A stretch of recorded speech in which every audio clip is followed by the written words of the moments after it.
Assalamualaikum warahmatullahi wabarakatuh.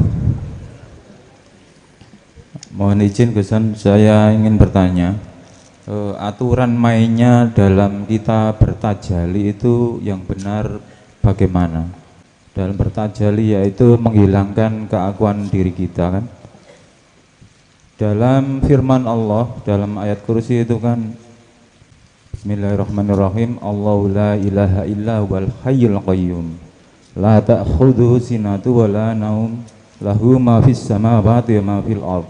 Nah, itu kan jelas bahwa Allah menerangkan dirinya. Allahu la ilaha illa wal hayyul qayyum, bahwa aku, kata Allah, adalah tiada Tuhan selain aku, kata Allah, dan aku aku adalah yang hidup dan mandiri dan tidak bergantung pada apapun.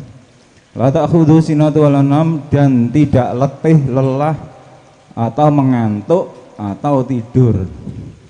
Dan apa yang ada di langit adalah kepunyaanku, kata Allah. Nah, dalam kita bertajali, misalkan aja kita tidur, mau tidur, ngantuk, tidur. Kalau kita bertajalinya itu membuang keakuan kita menjadi keakuan Allah yang berdaya upaya, berarti kita itu mengaku bahwa kita adalah Allah yang berdaya upaya. Padahal Allah sendiri menerangkan dirinya, dialah yang berdaya upaya, sedangkan kita sebagai bagian dari Nur Muhammad adalah makhluk dari Allah, itu kan adalah bagian dari dirinya Allah yang tidak berdaya, sehingga kita menyandang kalimat pasif, digerakkan, ditidurkan, dimatikan, kan gitu.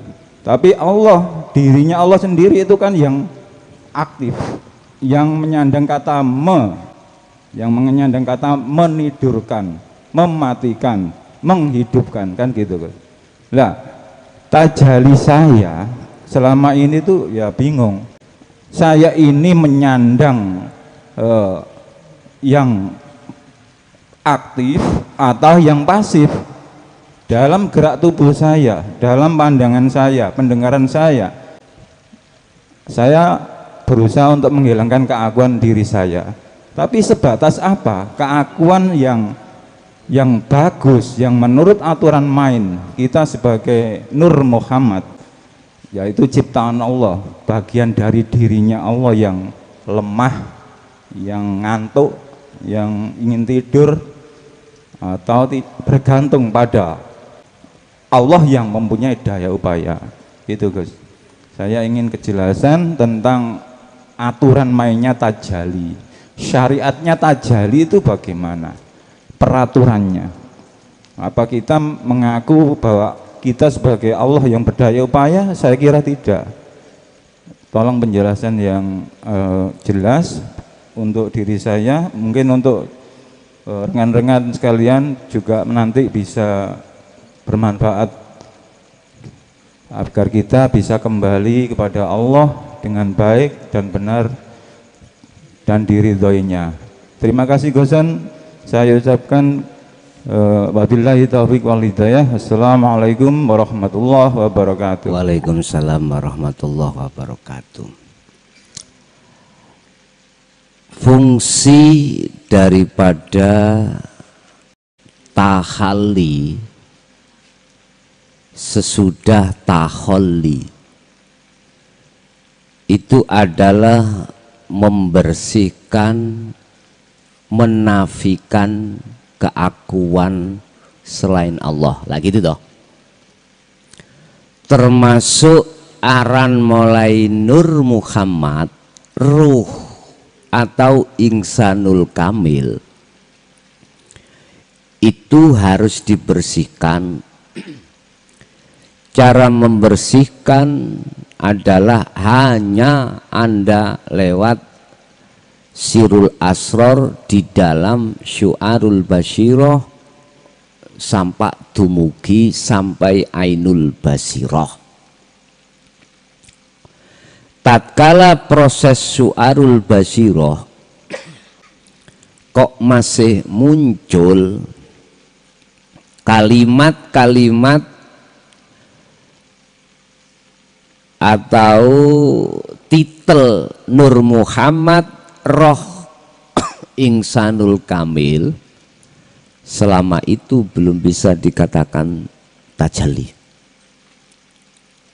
Selama itu belum dikatakan tajalli. Kalau yang ditanyakan syariatnya tajalli apa? Ya proses tahallimu ketika saat suluk atau zuhud menuju kewusulan Allah. Bapak Ibu, yang dikatakan keakuan Allah itu berarti setelah proses habisnya penghilangan akunya hamba. Kalau proses keakuan makhluk dalam hatimu itu dikatakan betul-betul hilang, bukan berarti makhluk itu ngaku Tuhan. Paham maksudku? Saya ulangi lagi. Kalau proses keakuan makhluk yang disebut tahalli, yang sebagai syariatnya tajalli, iku betul-betul selesai, maka dengan sendirinya dalam dirimu muncul keakuan Allah. Tatkala muncul keakuan Allah bukan berarti si makhluk iki mang ngaku-ngaku jadi Tuhan. Jenengan nek bingung, durung terima tentang masalah iki, artinya makhluk iku sik ngaku Tuhan, maka iku tetanda syariat tajalli iku belum selesai. Saya kasih contoh. Ketika saat sampean iki sholat, oke, proses tahalli dilakukan untuk menghilangkan keakuan makhluk yang sholat. Lah ngeten nggih? Wis. Cukup sampean ngerasa netepno keakuan hidup iku mau yang berperan, dan sampean tidak mempunyai daya upaya apapun, apalagi ngaku-ngaku hidup sebab dihidupi. Nggak bisa. Memang secara syar'i manusia hidup, roh hidup sebab dihidupkan Allah. Wa nafahtu, lan kutiup roh itu. Berarti maksudnya kutiup berarti kuhidupi. Ikulah bahasa ilmu syariah, dan itu sudah benar. Karena ada hubungannya dengan sifat basariyah. Tetapi kita harus lepaskan itu. Melepaskan hal-hal itu bukan berarti kita keluar dari hukum yang sebenarnya. Enggak. Justru Anda nanti akan menemukan hukum yang sebenarnya. Nyun sewu. Kalau proses tahalli itu dikatakan sudah selesai, alias syariat tajalli sudah rampung, selesai, mesti hidup itu dawuh di dalam dirimu, bukan dirimu yang dawuh. Dirimu makhluk roh itu bukan. Hidup itu dawuh. Innani anallah. Ya aku iki Allah. Aku iki hidup. Tapi ojo kok artekno Gusti Allah salat. Paham? Ojo. Ingat, ainul basyariyah mripat dohir iku kanggo metuki perkara zahir. Ainul basirah mripat batin kanggo metuk menyang Allah, kanggo nyawang menyang Allah. Yaiku hidup. Iki proses tahalli. Proses su'arul basyirah. Tapi bila mana syu'arul basyirah ainul basyirah, mata hati jenengan gunakan untuk melihat makhluknya, ya gak ketemu. Sampai kapanpun tidak bisa bertemu, dan sampai kapanpun belum dikatakan tajalli. Ingat, wa ma ubari'u nafsi, sing jenenge nafsu iku tidak henti-hentinya akan berupaya lewat jalan apapun untuk menghalangi siruh untuk pelepasan diri dari kemakhlukannya. Nggak akan sampai kapanpun. Jadi cara yang simpel, tutne syu'arul basyirah itu dengan tidak melihat makhluk dirimu yang melakukan. Rasa itu apa toh? Rasa itu iman. Iman iku percaya. Sing duwe gerak iku duduk jasad. Sing duwe gerak iku duduk roh. Sing duwe gerak iku duduk makhluk. Kan jelas, la haula wala quwata illa billah. Sudah jelas. Jenengan tinggal merasakan. Nek ditarkib no definisinya sing jenenge iman utawa rasa, atimu sadar dan menyadari bahwasanya af'al yang terjadi itu adalah af'alullah. Dengan menguatkan rasa itulah nanti akan bisa sampai ke ainul basyirah. Ain iku melihat, melihat iku ketemu. Sing tak maksud ketemu hidup yang kau yakini yang punya gerak tadi. Tapi syarate dikatakan sudah sampai ke ainul basyirah, dirimu sudah tiada. Hamba sudah tidak merasa. Bagaimana hamba bisa merasa? Wong hambanya itu sudah tiada. Sing tak maksud hamba itu adalah ruh, iku hamba. Sudah tiada. Jadi sinten sing merasakan, sinten yang memberi nama, sinten yang melakukan.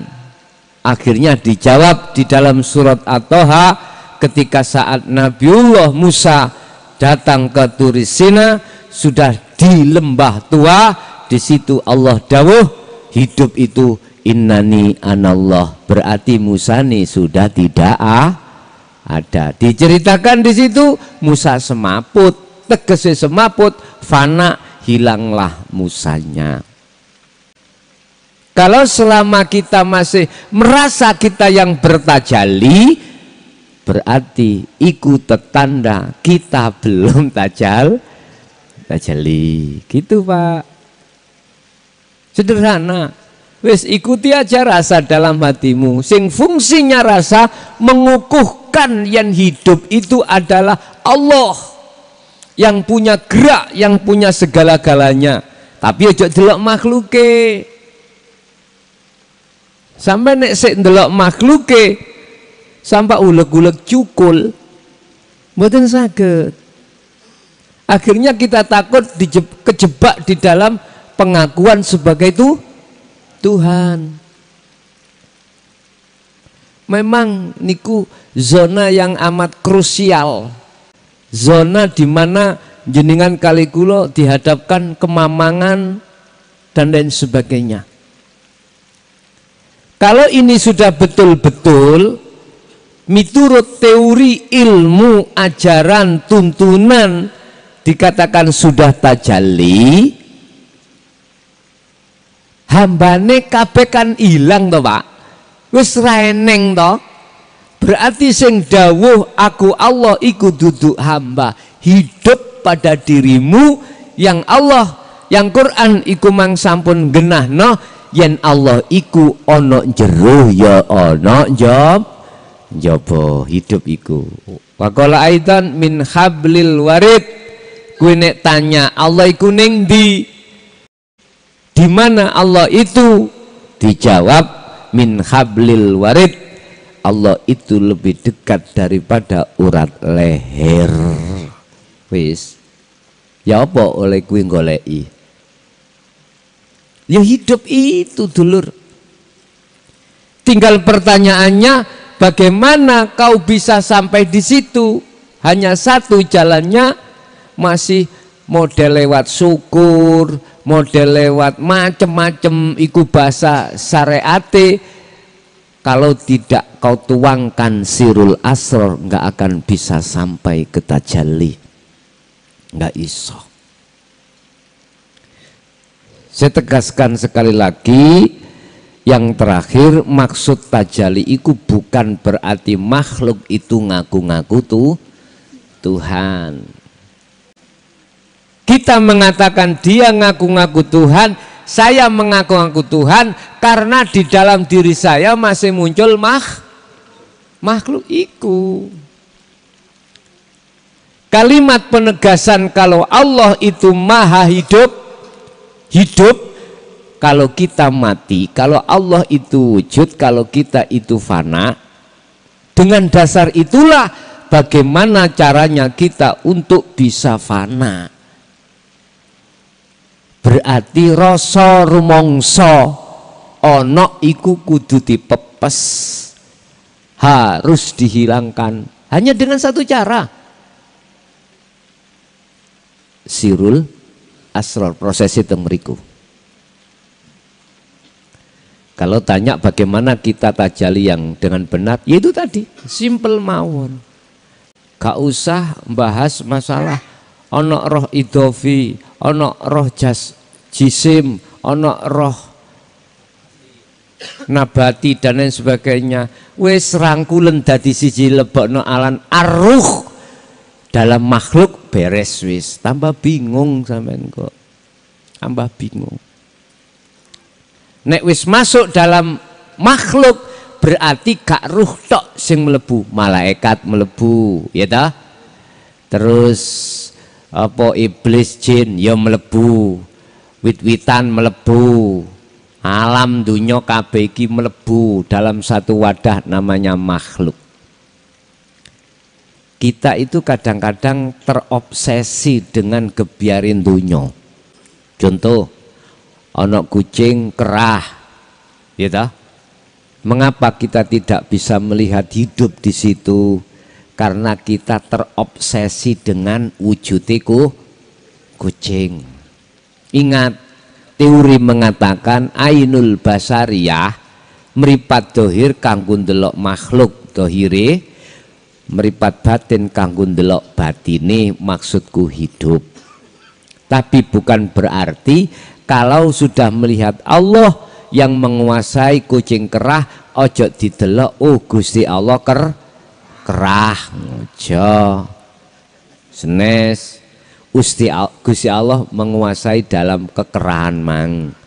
Nek Gusti Allah menguasai dalam kekerahan berarti senek luru lho Pak. Ono sing dikuasai, ono sing nguasa, iki ya durung tajalli. Nek hati kita masih ada kalimat dua, Allah yang menggerakkan, kita yang digerakkan, itu berarti belum tajalli, belum pantes nyandang akunya Allah, belum. Nanti yang dawuh aku Allah iku urip iku duduk kita, bukan. Itu akan muncul tatkala akuni kita itu sudah sirna. Paham ya?